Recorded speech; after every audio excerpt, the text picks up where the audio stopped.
Hello, hello, hello, hello out there in the internet lands. Welcome to You've Got a Thing, an interview thing about Milwaukee theater things.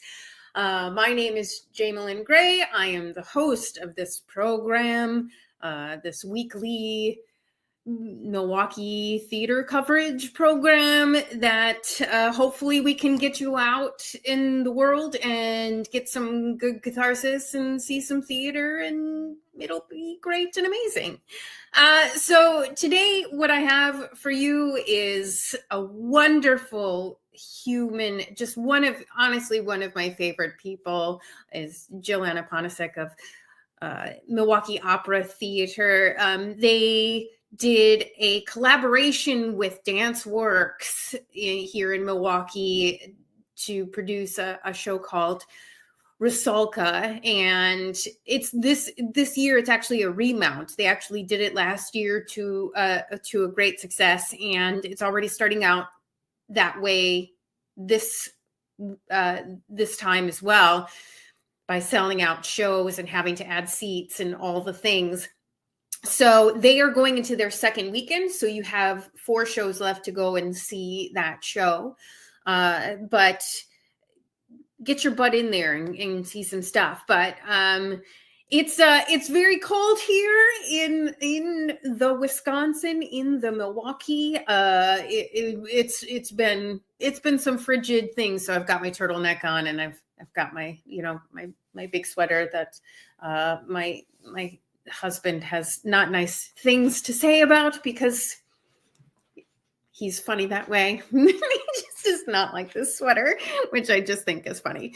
But so I wear it just to, make him upset. Anyway, so let me just go through some other events happening in the theater world in Milwaukee right now, and then we will get to the interview with Joanna and have a go at it. And so, first of all, I just want to say happy opening to Schmitz and Giggles. We had Patrick Schmitz on last week to talk about their show, The Hitman. It's a new dark comedy that Patrick Schmitz wrote and also stars in, and it's about this guy named Sam, and has decided to have somebody killed. But when he begins to doubt himself, he seeks comfort in the worst possible of places, the hitman that he's hired for the job. And hilarity ensues. And I promise you, Patrick Schmitz is one of the best humans I know. He's a real true giver, but also just a real funny human. So go back last week and check out the interview with him, because he has some great insights to the world that he exists in, which is like this improv, but he's also a high school drama teacher and all this kind of stuff. And so go back and check that out. But if you want to get tickets for that, again, happy opening, you can go to Schmitz in like with an N, Schmitz and Giggles.org, and check that out. Then next we have Skylight Music Theatre is opening Frankenstein the musical, which I think is a very interesting adaptation, and so I'm very interested to take a look at this. That opens tomorrow, and it's directed by artistic director Michael Unger, also one of my favorite people. We've just got some good persons here in Milwaukee art. And so what this is about is Frankenstein the musical tells the timeless cautionary tale of Victor Frankenstein.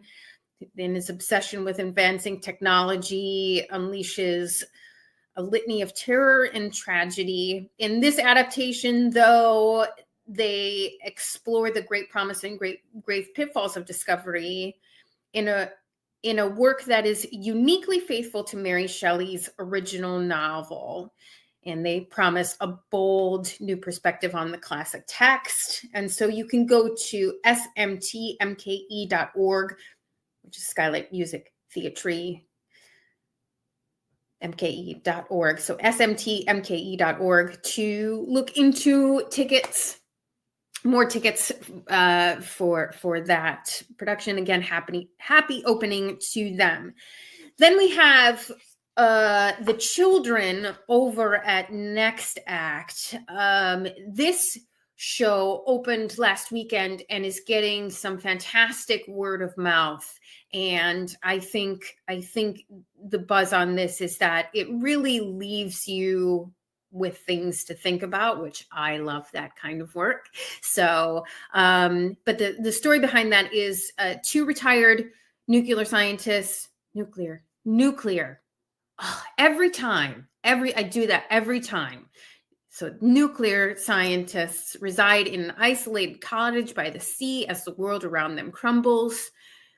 And together they decide they're going to live forever on yogurt and yoga. But an old friend arrives with a frightening request. And Lucy Kirkwood's hit play, it was nominated for, I think, two Tony Awards. Beautifully written puzzle about personal responsibility, guilt, and what we leave our young. So really, Next Act is doing a season, and I think, a little bit into next season as well, sort of this year and this time period, just doing work that is really focused on what is happening in our world right now, sort of a reflection of what's going on. And they're choosing Cody Essel is their artistic director, is picking some good works to really make you think and focus on some things. But you can go to nextact.org to get tickets and find more information about that production. Again, people are talking about it. So Forte Theater Company has their fundraiser coming up. Very, very, I was going to say cute. I should not do that. A great company out they're based out in Franklin, and they are a musical theater company, and they do adult shows, kid shows, all kinds of shows, but they are looking for some funds. And so if you would like to go to a great party, I'm sure it's going to be a great party. They're calling it the Speakeasy, and I think it's going to be a good one. It's going to be fun. That's on the 22nd. That's 2 days from now. So get your butts out there. That's fortetheatrecompany.org for that. Interchange Theater has many events. They are some busy folks over there at Interchange. But what they're promoting right now is on the 21st, that's tomorrow at 7:30 p.m. some duo prov. The two-person improv teams make for great variety. They've just got some fun stuff over there. So if you're looking for some fun improv, they're in the sort of basement of the Big Red Church of Calvary Church over there, right off the side there on 10th Street. They have just tons of events. So you should go to interchangetheater.com for more information about that. Fun times over at Interchange. And lastly here, just going to remind you to do some research about Black History Month. February is Black History Month, and it would be great if you could just learn more about your fellow humans and recognizing the great contributions of African Americans and persons of color that are in your lives and around you, and just learn more about things that you don't know. And so if you just Google Black History Month, I don't know if you should go to the .gov one anymore, if it exists anymore. I shouldn't say that, but I'm going to say that. There are lots of, if you scroll down the first results page a little bit, you've got some really great access points to learn more about Black history from the Black perspective. And I highly encourage you to do that and just learn more about that space and what they've really done to enrich all of our lives. And so that's what I got for this week for other events. But right now, I would like to just turn on this really great interview with Jill Anna Ponasik of Milwaukee Opera Theatre, and just a superhuman that is so smart and so insightful. And I just want you to hear more from her. So right now, here's that interview. Okay, and I have with me the most amazing former co-host of Stop. You Got a Thing, Jaimelyn Ponasik of Milwaukee Opera Theatre. Welcome to this program. We're actually recording this on Tuesday, and it is winter time in Wisconsin. Yeah, that's where we're at today. So I'm showing off my hair.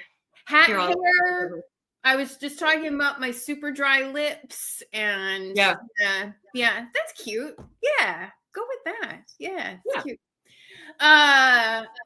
One of these days, I'm going to turn this into a podcast, and people are going to all rush over to YouTube to see the hat head that you have.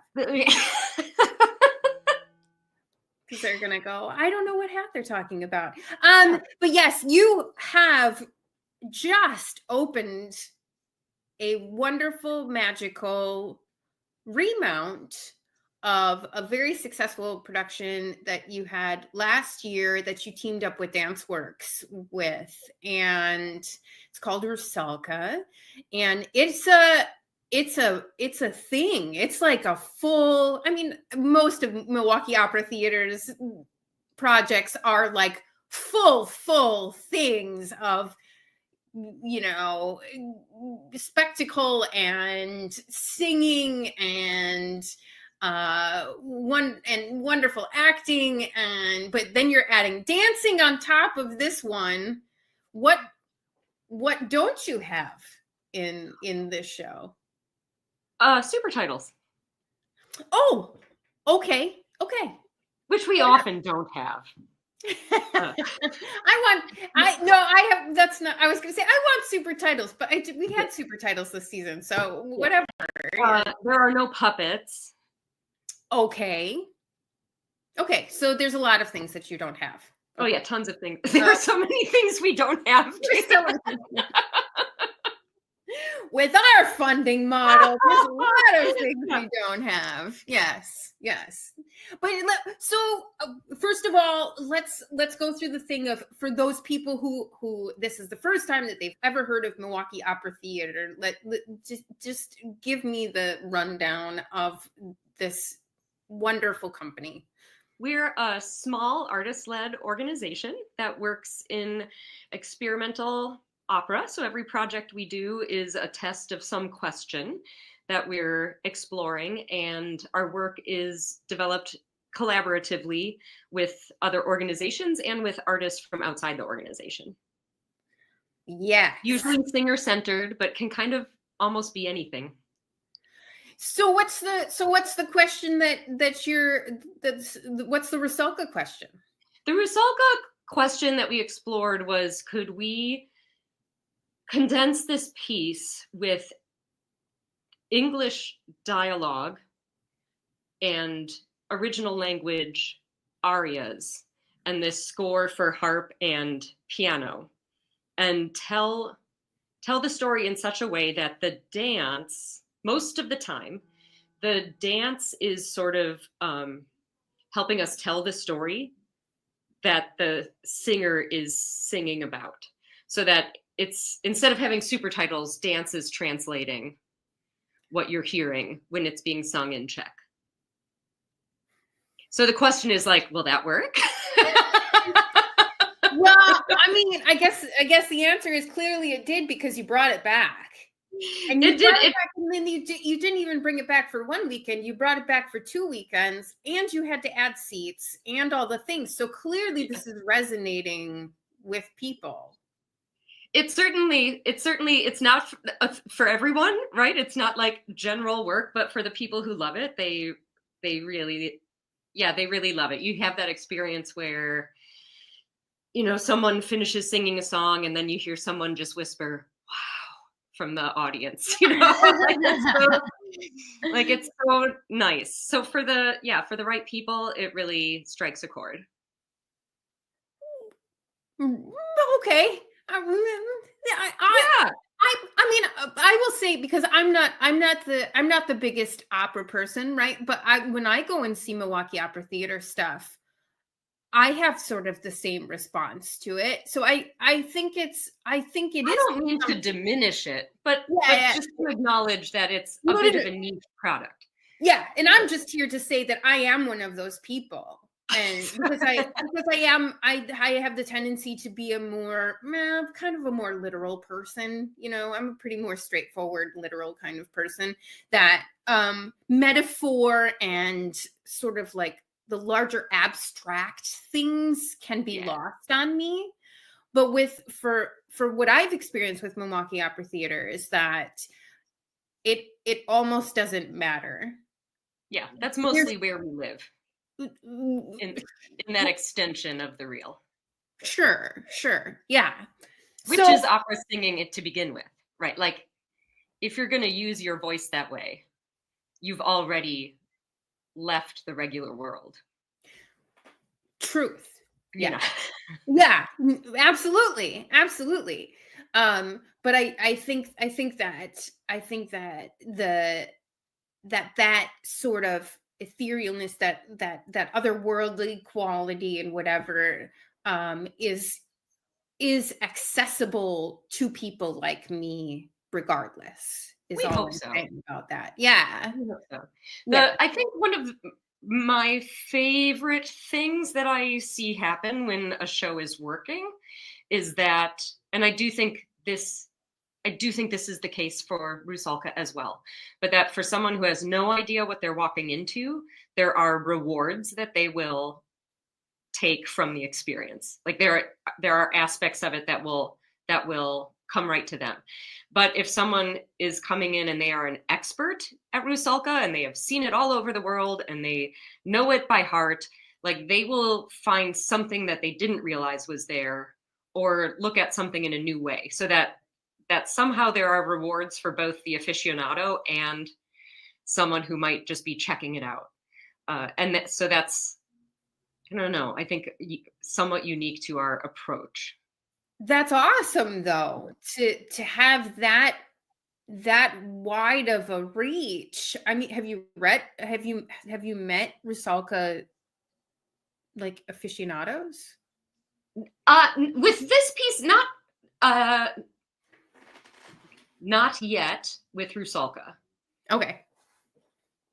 We've had people say like, "Oh, I saw it at the Met," or "Oh, I saw it here," but not like junkies. When we've done other shows, we've met junkies that like, especially will travel around just to see that show. Wow. Yeah. Like Grateful Deading it.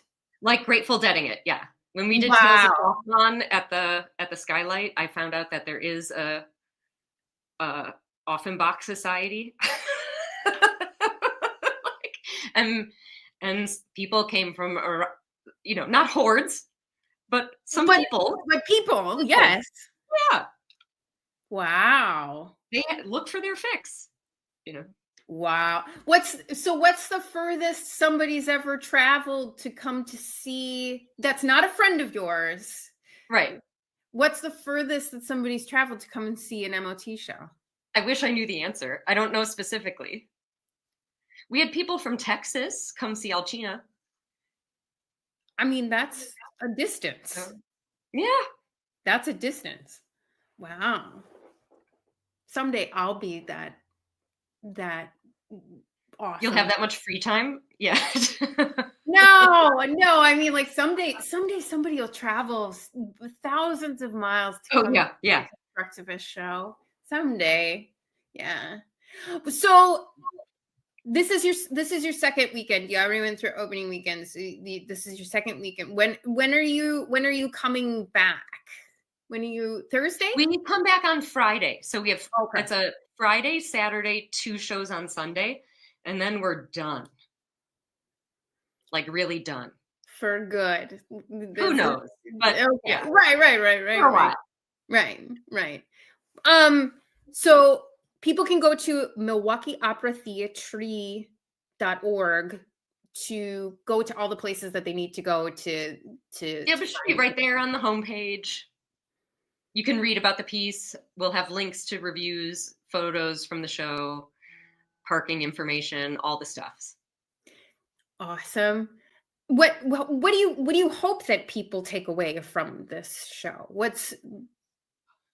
We touched on it, you and I, just a little bit before you started recording, but I think my deepest wish for people is that they have a collective experience and that they take away a feeling of having been in the presence of beauty. Nice. That they step away from a screen and sit with other people and listen to humans singing from their faces into their ears with no processing, and watch dancers with their non-avatar limbs like moving in space, you know? Yeah. That they leave with that little feeling of like, wow, like they just did that with their bodies. Yes. I hope And so too. That sounds amazing. Yeah. And so that was something that was on my mind as we were remaking it this time, was like, I'm just really on the hunt for beauty.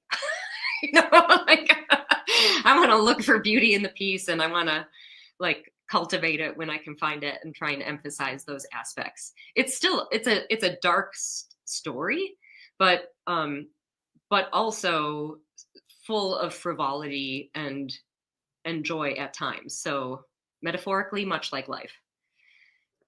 Nice. You did so. Before you go, because I almost forgot, you did have the understudy experience. Was it sure on opening? Yeah. So because we make most of our work, like it's almost always original. Sometimes we're doing an adaptation or a different take on something, but we're never really doing, you know, a quote unquote standard production of a piece. Yeah. So we're usually actively making it right up until the audience arrives. So the idea of having understudies or training understudies was like not reasonable, right? Like there's no way we could add that task to our already full list of tasks. But since this was a remount, I felt like I had a little more brain space going into it. And we had experienced some illness with Alcina, the fall production, that didn't derail the show, but there were 2 performances where we had to make some adjustments, and it was scary. So it messes with your nervous system when you're, as you know very well, when you're moving through that. And so I met with our board president, and we talked about the pros and cons, and we decided to like go for it. And again, every show is an experiment. So we decided to add understudies to the experiment of this one. We've never had a cast of understudies before. And everyone that we asked said yes. And we could not pay very much. So we provided as many resources as we could in terms of video and any supports that we could put in place for them, getting them the materials ahead of time, and inviting them to rehearsals. But we had 2 of our covers go on opening night, which was so wild. And they did great. Like they just... Did they have book? Did great. They did not. What? They went on. We did one the week before. We did a reading at my house. Like the covers just came over, and Ruben, the pianist, was there. And together we read through the show. So they had the experience of doing the role in front of each other. And at that time, they were all at different points in their process. Like some were fully memorized, some were still learning. But everyone, Ruben and I, were like astonished at how well prepared they were. Like they had really clearly taken it seriously. And then the cast had been ill the whole rehearsal period. Like someone was struggling every day. So I did send a note to the covers saying, this is possibly not a fake cover situation. Yeah. You know, just letting you know that we've been missing someone at almost every rehearsal, you know, so it would be great to be as prepared as possible. And yeah, they both went on off book, didn't have to cut any lines. Like they did stellar work. Wow. That's awesome. Yay. I know. I was very nervous about it, but it was like such a blessing to have covers. And then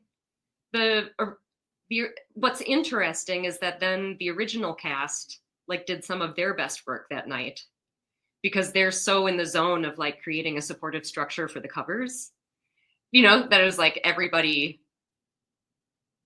like there were just some really beautiful moments. Yeah. But it was also wonderful to have the original cast in its entirety back on Sunday. Yes. Yeah. That was great. But can we please just do the other thing now? Yeah. Yeah, I hear that. That's awesome. Well, hopefully, I mean, you just say, hopefully that won't happen again. You know, that's the thing about being an understudy is like, it's like I hope I don't have to use you. Yeah, it is. Yeah. When I had to tell the audience that understudies were going on, I was like, and it's opening night, and that's every understudy's dream and worst nightmare. Yeah.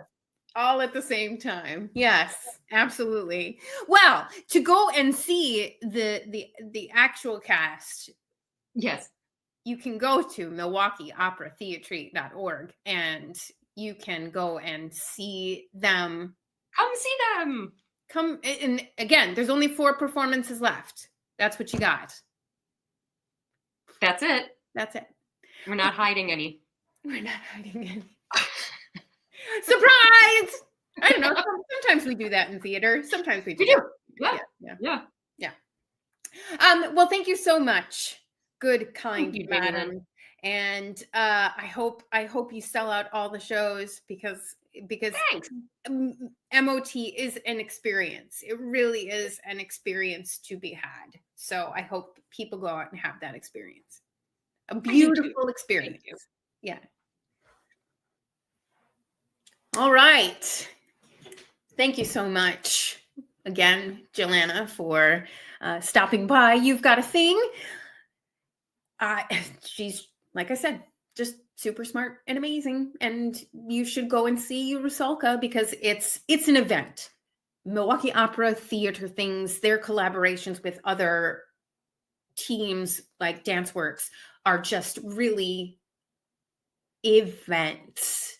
You just sort of sit there with your mouth open when you watch their stuff because it's just amazing the things that they do on a really small budget. Milwaukee Opera Theater is a small company and they do amazing work with small resources.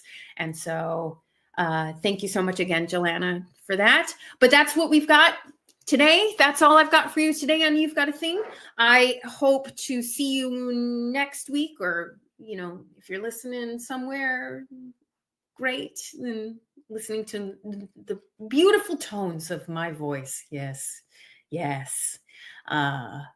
Ooh, I think I need some water. I am a little dehydrated. I'm working hard right now. Went back to rehearsal after a bit of a break by like 8 years.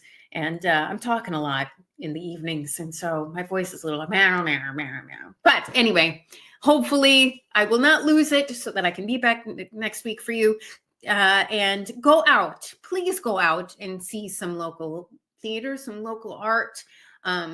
It's good for your heart. It's good for your brain. It's good for just everyone to be around community a little bit more these days. We should all invest a little bit more in spending some time in community. It's good for you. So I will see you or talk at you next week on You've Got a Thing.